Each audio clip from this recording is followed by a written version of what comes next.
Assalamu alaikum wa rahmatullahi wa barakatuh. I'm Dr. Maha Abu Hashim, Professor of Pathology, Mansoura Faculty of Medicine, and the lecture of today is about acquired immune deficiency syndrome due to infection with HIV virus. Our objectives today is the definition of AIDS, epidemiology of the disease, causative virus HIV as regards its structure and its life cycle. Then the pathogenesis of AIDS, then the stages and symptoms of HIV infection, which pass through three stages: the primary infection or acute stage, latency or chronic infection, and then the third is the AIDS. Now, what's AIDS? What's the definition of AIDS? It is acquired immune deficiency syndrome. This acquired immune deficiency syndrome is caused by human immune deficiency virus or HIV virus. Infection with this virus is characterized by profound immune suppression, and this immune suppression leads to number one, opportunistic infection, second, secondary neoplasms, and third, neurological manifestations or neurological disorders. As regards the epidemiology of acquired immune deficiency disease, the epidemiologic studies in USA have identified 5 groups that are at high risk of developing HIV. The first group is homo or bisexual men that represent about 50% of the cases. Of this 50%, we have 5% who are also intravenous drug abusers in addition to being homo or bisexual. The second group at high risk are heterosexual contacts that represent about 20% of cases. Third group is the intravenous drug abusers with no previous history of homosexuality. They represent about 20% of the cases. Then we have surviving of hemophilics with factor 8 and 9 deficiency, and they represent about 0.5% of cases. Then the fifth group are recipients of HIV-infected whole or blood components. They represent about 1% of cases. Then newborn through transplacental infection from infected mothers represent 2%, and we have more 5% where the risk factors cannot be identified. So we have 50% of homo or bisexual. Out of them, 5% are in addition intravenous drug abusers. Then heterosexual contacts, 20%. Intravenous drug abusers with no previous history of homosexuality, 20%. Hemophilics, 0.05%. Recipients of HIV-infected whole or blood components, 1%. Newborn through transplacental infection, 2%. And we have 5% in which the risk factors cannot be determined. Now for the causative virus. The causative HIV virus is a non-transforming retrovirus that has 2 genetically related forms: HIV-1, which is the most common virus in USA, Europe, and Central Africa, HIV-2 causing similar diseases in India and West Africa. Now for the structure of the virus, which is very important to understand so as to know the exact pathogenesis of this virus and how it can affect the human immune system. First, in the virus, we have a lipid envelope. This outer gray part, this is the lipid envelope. This envelope develops from the cell membrane of the infected host when the virus infects T lymphocytes, and then it comes to the stage of budding. It takes part of the cell membrane of the host, and this cell membrane will form the outer lipid envelope of the virus. So the lipid envelope, it forms from infected host membrane during the process of budding. This lipid envelope contains two glycoproteins. That violet part is called the glycoprotein 120, and this green part is called glycoprotein 41. So the outer lipid envelope contains two types of glycoproteins which are very important for the process of invasion of the virus. So the outer lipid envelope is studied with two viral glycoproteins important for the virus infection. The first is glycoprotein 120. This glycoprotein binds to the receptors on the CD4 T lymphocytes and the co-receptors. So this glycoprotein attaches the virus to the receptors and co-receptors on the T lymphocyte. The other glycoprotein 41, it acts as anchor protein for the glycoprotein 120. It helps the glycoprotein 120 to invade the host cell and to be internalized inside the cytoplasm of the infected cell. So the glycoprotein 41 acts as an anchor protein for glycoprotein 120, and it is responsible for the fusion with the host cell membrane. What's so sad about this virus is that these glycoproteins are so variable, so the production of vaccine against the virus is still not available. So substantial variability in the envelope protein makes vaccine targeting specific antigenic structure is still very difficult. So this is the first structure, the lipid envelope with the glycoproteins that help or that act or that function in attaching and invading the host cell. Now, next to this cell lipid membrane, we have this part which is called the matrix protein. This is the matrix protein of the virus, which is called P17. It is found below the envelope and it surrounds the core of the virus.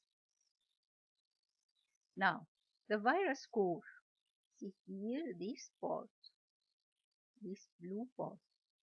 The virus core is the major capsid protein P24 and the nucleocapsid protein P7 and P5. This is the capsid of the core of the virus. Then we have very important viral enzymes. This virus has three very important enzymes. These are proteases, integrases and reverse transcriptase. We have protease, integrase, and reverse transcriptase, which are very, very important for the viral integration and replication inside the host cell or inside the infected cells. Then, after these viral enzymes, three important viral enzymes, we have two copies of viral RNA genome. This is one copy, and this is another copy of viral RNA genome. Then we have the viral genes. We have two sets of genes in the virus: typical retroviral genes and genes that are specific for the HIV virus. So we have typical retroviral genes and specific genes for HIV virus, not in other retrovirus. So the structure of the virus, we have a lipid envelope with anchoring glycoproteins. Then we have the matrix of the virus. Then we have the virus core with this capsid. Then we have three viral enzymes. Then two copies of viral DNA genome with specific retroviral genes and genes that are specific for HIV. So this is the structure of the retrovirus causing AIDS or that HIV. Now, the pathogenesis of HIV infection and the life cycle of HIV inside the host cell. What type of cells does this virus infect? The virus affects mainly T helper lymphocytes, and this is why it causes severe immune suppression. And productive infection can occur only in memory and activated T cells, as the naive cells are protected. So it affects T helper, and of the T helper, it can affect only memory and effector or activated T cells. The process of infection starts with number 1, binding of glycoprotein 120 to the CD4 receptors on the cell surface, and to a lesser extent it can attach to monocytes or macrophage or dendritic cells. So the main target of the virus is CD4 receptors. Then glycoprotein 41, it facilitates the cell entry via conformational changes. So it starts with attachment of the glycoprotein 120 to T cell receptors, and the glycoprotein 41 helps to invade or to be internalized to the host cell or to the affected cell. So there is fusion of the virus to the host, allowing the virus to be internalized into the cytoplasm of the T lymphocyte, which is the host cell. Now, the virus becomes inside the cytoplasm. What will happen next? The enzyme reverse transcriptase of the virus helps to synthesize HIV DNA from the viral RNA template. So this RNA virus will be transformed to DNA, HIV DNA inside the cytoplasm using the enzyme reverse transcriptase. Second enzyme of the virus, which is called integrase. This integrase will make the viral DNA part of the host DNA. So this integrase splices HIV DNA into the host genome. The viral DNA will be integrated inside the host genome. The HIV DNA is transcribed to HIV messenger RNA. So, using the host genome, the HIV DNA will be transcribed to messenger RNA. This messenger RNA will pass into the cytoplasm of the host cell and will be used to form viral protein, new viral protein. HIV messenger RNA is translated to HIV precursor protein by the host cell ribosomes. Messenger RNA will form viral protein inside the host ribosomes. Then the third enzyme of the host is proteases. This protease will cleave the precursor proteins of the virus into mature viral proteins. So these mature viral protein will produce new generation of the virons that assemble inside the host cytoplasm. Then new virons will bud from the host cell membrane and are ready to infect new. See this figure? Here is the complete HIV virus, and this is glycoprotein 120. It will attach to the receptors and co-receptors on the T lymphocyte. This is a T lymphocyte. So the virus will attach here, and helped by glycoprotein 41, it will lyse the cell membrane and it will be internalized into the cytoplasm of the cell. There is fusion and there is uncoating of the virus, and the virus content will enter into the cytoplasm. Using the first enzyme of the virus, the reverse transcriptase, the viral RNA will be transformed to viral DNA. This viral DNA will enter into the nucleus, and using the enzyme integrase, it will be integrated into the host genome here. And this integration will be transcribed into viral messenger RNA. This messenger RNA will pass into the cytoplasm, into the ribosomes, to be translated to viral proteins. And by the protease of the virus, it will be mature protein, mature viral protein that will assemble into precursor virus. Then there is budding of the cell membrane of the host of this T lymphocytes, and a provirus here is produced. Then the virus will become mature and assemble into the virus. Here is the lipid membrane, here are the glycoprotein, here is the matrix, and inside is the capsid, and this is the mature virus which is ready to infect other T lymphocytes. So this is the life cycle of the virus. Now, a note of very important that is very important to the pathogenesis of the development of the disease. What's the role of nuclear factor Kappa B in the production or in the activation of the disease?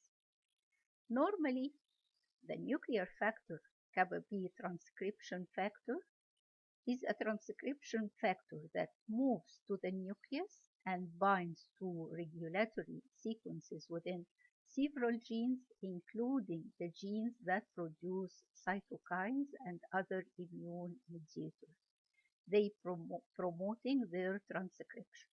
So nuclear factor Kappa B is the transcription factor that activates the nucleus to produce other proteins. So in the virus, in the HIV virus, it has a long terminal repeat sequence in the viral genome that flank the HIV genome It contains nuclear factor Kappa B sites. So when the T lymphocytes is activated by nuclear factor Kappa B, the virus by the same time will be activated to produce more viral particles. So when the T cells that contain the virus is activated by any inflammation, the nuclear factor Kappa B of the virus will be activated by the same time, and it will begin to produce new viral particles. So the long terminal repeat sequence that flank the HIV genome also contain nuclear factor Kappa B binding sites. So binding of transcription factor activate viral gene expression. So when I have a T cell with a latent virus inside, so a latently infected T cell that encounters an environmental agent, any other infection, it will induce nuclear factor Kappa B, which is a physiological response.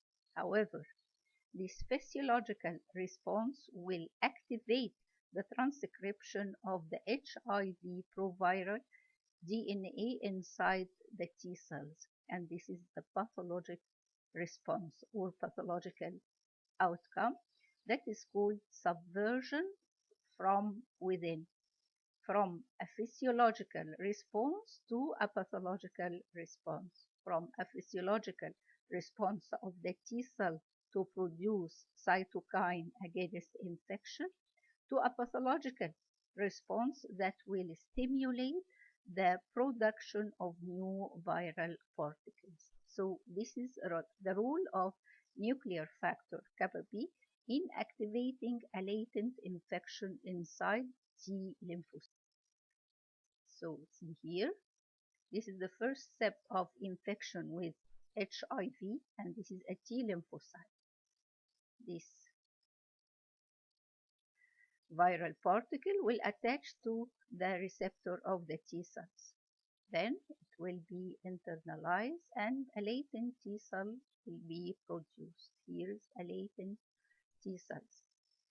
When we have activation of these T helper cells as a prerequisite for progressive HIV infection, for example, for a co-infection, this viral particle will be activated to produce new viral particles. The HIV RNA transcribed into T cell genome, reproduction begins. Here, reproduction of the virus will start as a result of stimulation by this infection. And HIV budding, new viral production by the T cell, and this is the point of no return. This is very critical for the development of the disease.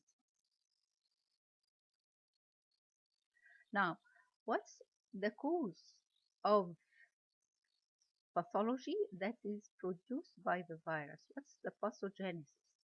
The primary pathogenic mechanism in HIV infection is damage of the CD4 helper T lymphocytes. CD4 cells decrease in number. The ratio between CD4 CD8 helper suppressor T lymphocytes, which is normally 2 to 1. By HIV infection, it will be reserved. Helper will be 1 and cytotoxic will be 2. So there is cell ratio is reversed between CD4 and CD8.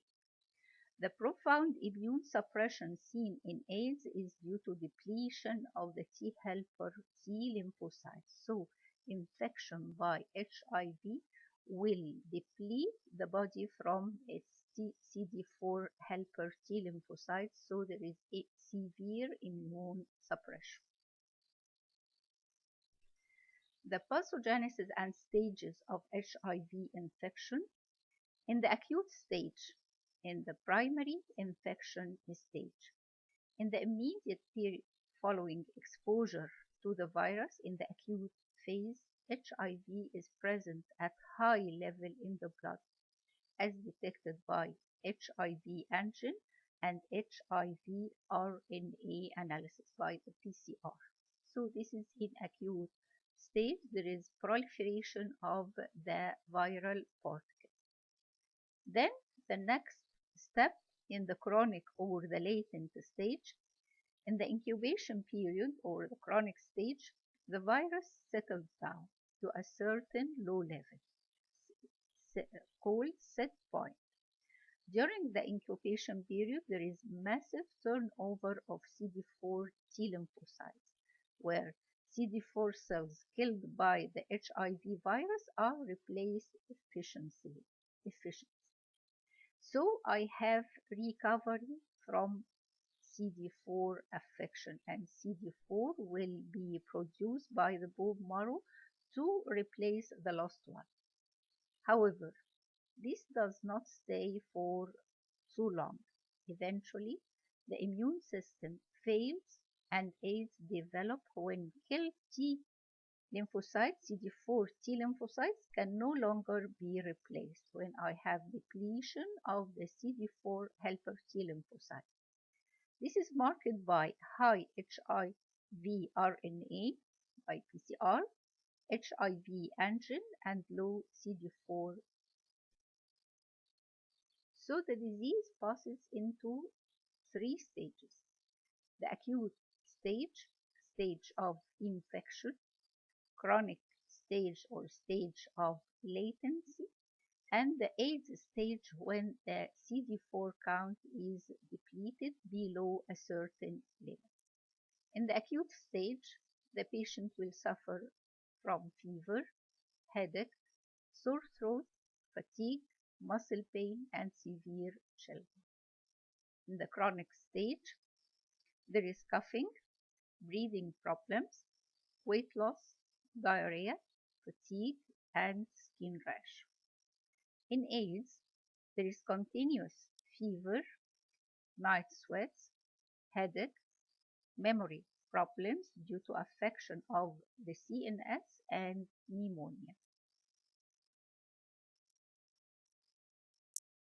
In the acute or first stage, or called primary infection, it is caused by monocytotropic virus.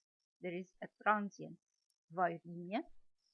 The virus is present in blood in a transient pattern, and there is widespread seeding in the mucosal and lymphoid tissue with polyclonal B cell activation with production of antiviral antibodies. So there is zero conversion of the patient.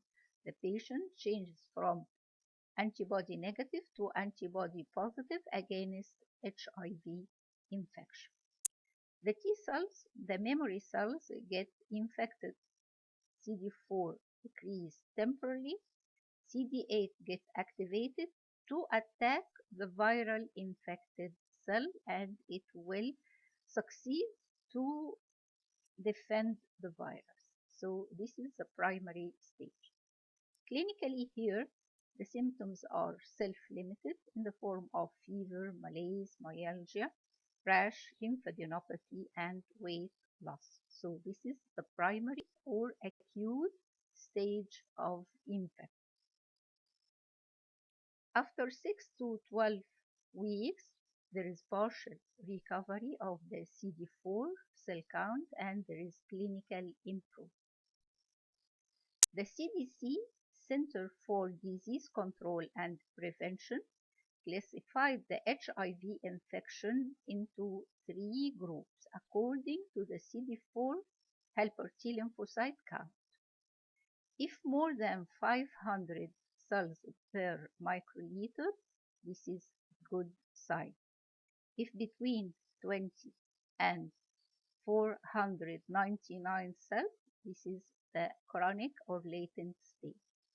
If the CD4 cells are below 200 cells per microliter, this is the AIDS stage. This is the final immune suppression stage. So above 500, between 200 and 499, and below 200.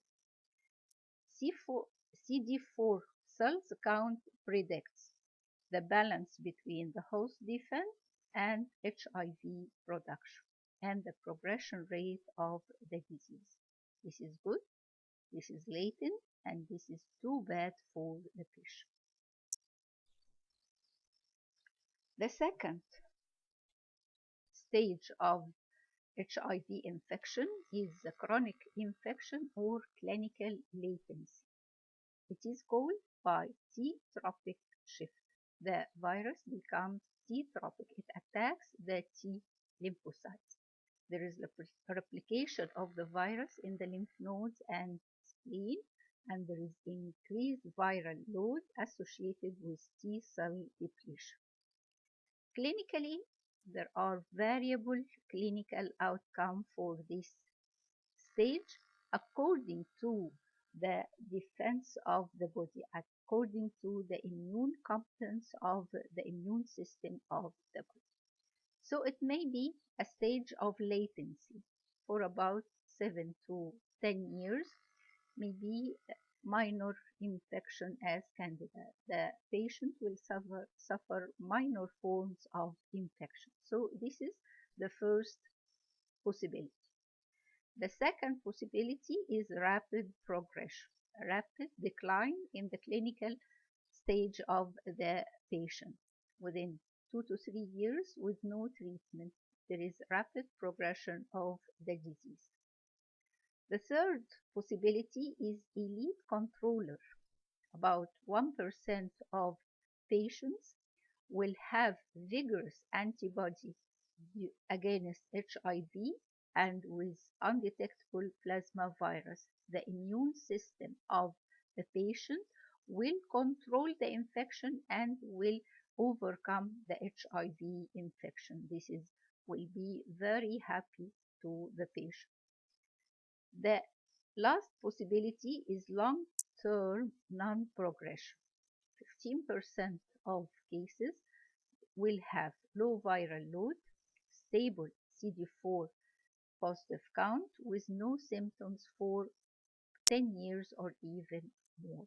So clinically, this chronic infection will appear according to the immune system of the patient, either latency or rapid progression or elite controller or long-term non-progressors, which represent 15% of cases.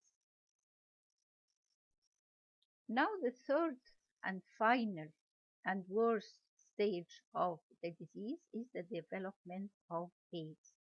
In AIDS, there is dramatic increase in the viral load with dramatic decrease in the CD4 helper T lymphocytes. When the count of the CD4 helper lymphocyte will be less than 200 per microliter, then the stage of AIDS develops. And this is the point at which the characteristics of opportunistic infection and neoplasms of AIDS will appear. Clinically, the symptoms are nonspecific as fever, diarrhea, and weight loss. We have here neurological manifestation, inflammation of the retina, retinitis that may end in blindness, infection of the lung and tumors, skin tumors, gastrointestinal inflammations, and tumor.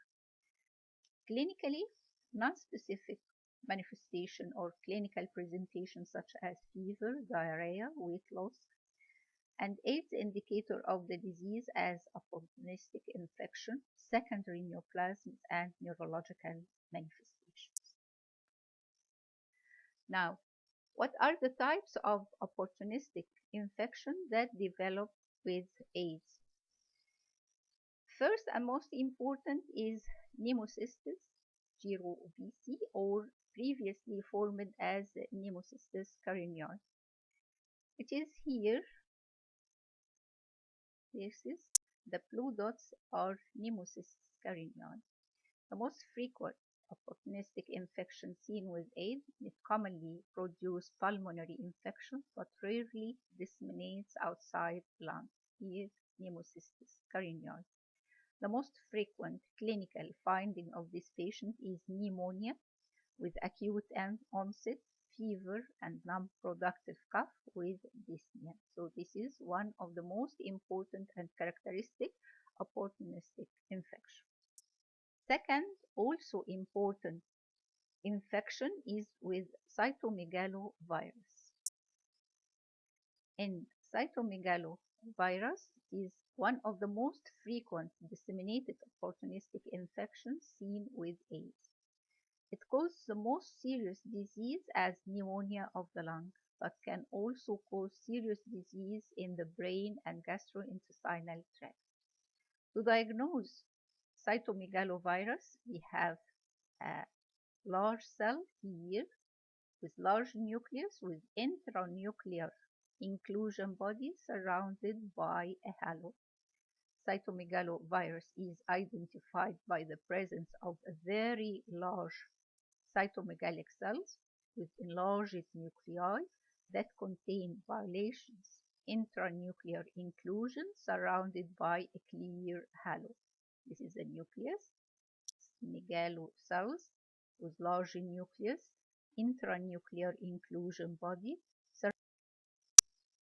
Third one, Mycobacterium tuberculosis, which is more common and more severe in AIDS patients.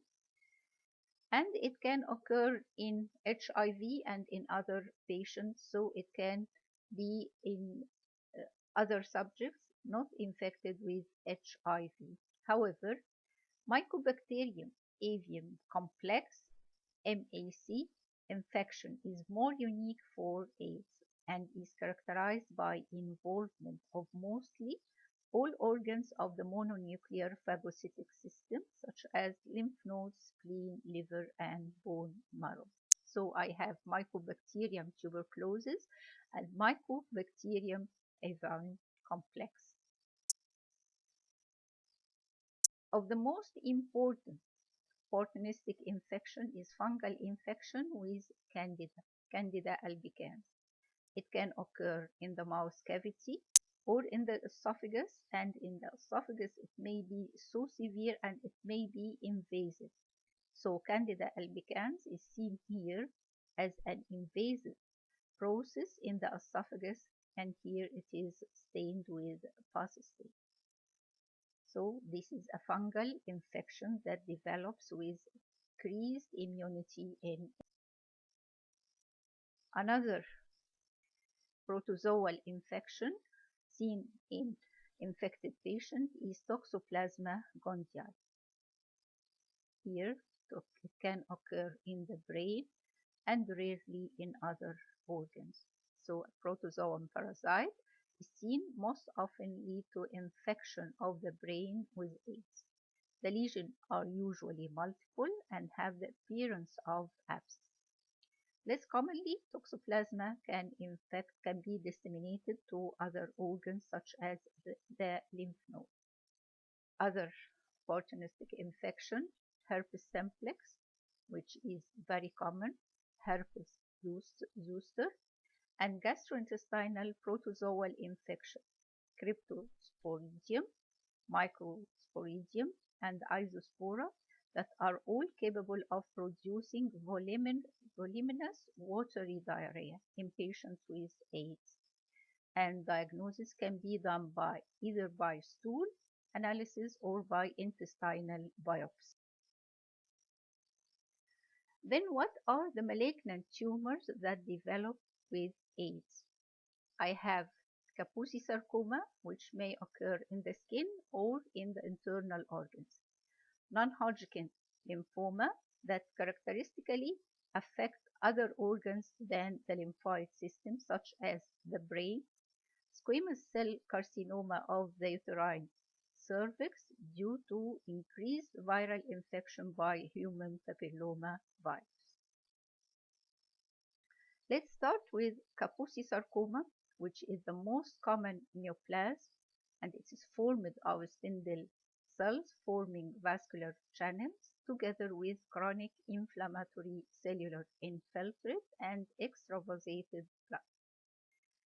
The tumor by the start is not malignant as it is poly or oligoclonal, but with progress of the disease it becomes monoclonal. It is mediated, the pathogenesis of the disease is mediated by suppression of the immune system and by the cytokines liberated from infection by HIV infected cells. So we have spindle cell proliferation, which occurs through production of cyclin D and p53 inhibitors, together with G-coupled protein receptors, which induce VEGF production, and VEGF will produce these vascular channels. The chronic inflammatory cellular infiltrate come here in response to interleukin 6. So the cytokine produced by infected cells can produce the proliferation of the fibrous element, the development of vascular channels, and the aggregation of the inflammatory cells. Here is Kaposisarcoma, typically produce patches, flakes, or nodules over the skin and can be diagnosed by skin biopsy. Here is Kaposisarcoma under the microscope. It produces slit-like vascular spaces in the dermis of the skin with extravasation of the blood, and here chronic inflammatory cells. It can occur in the skin and also in visceral organs in about 70% of patients. Other malignant tumor that develops with HIV infection or with AIDS, about 5% of patients with AIDS develop non-Hodgkin lymphoma.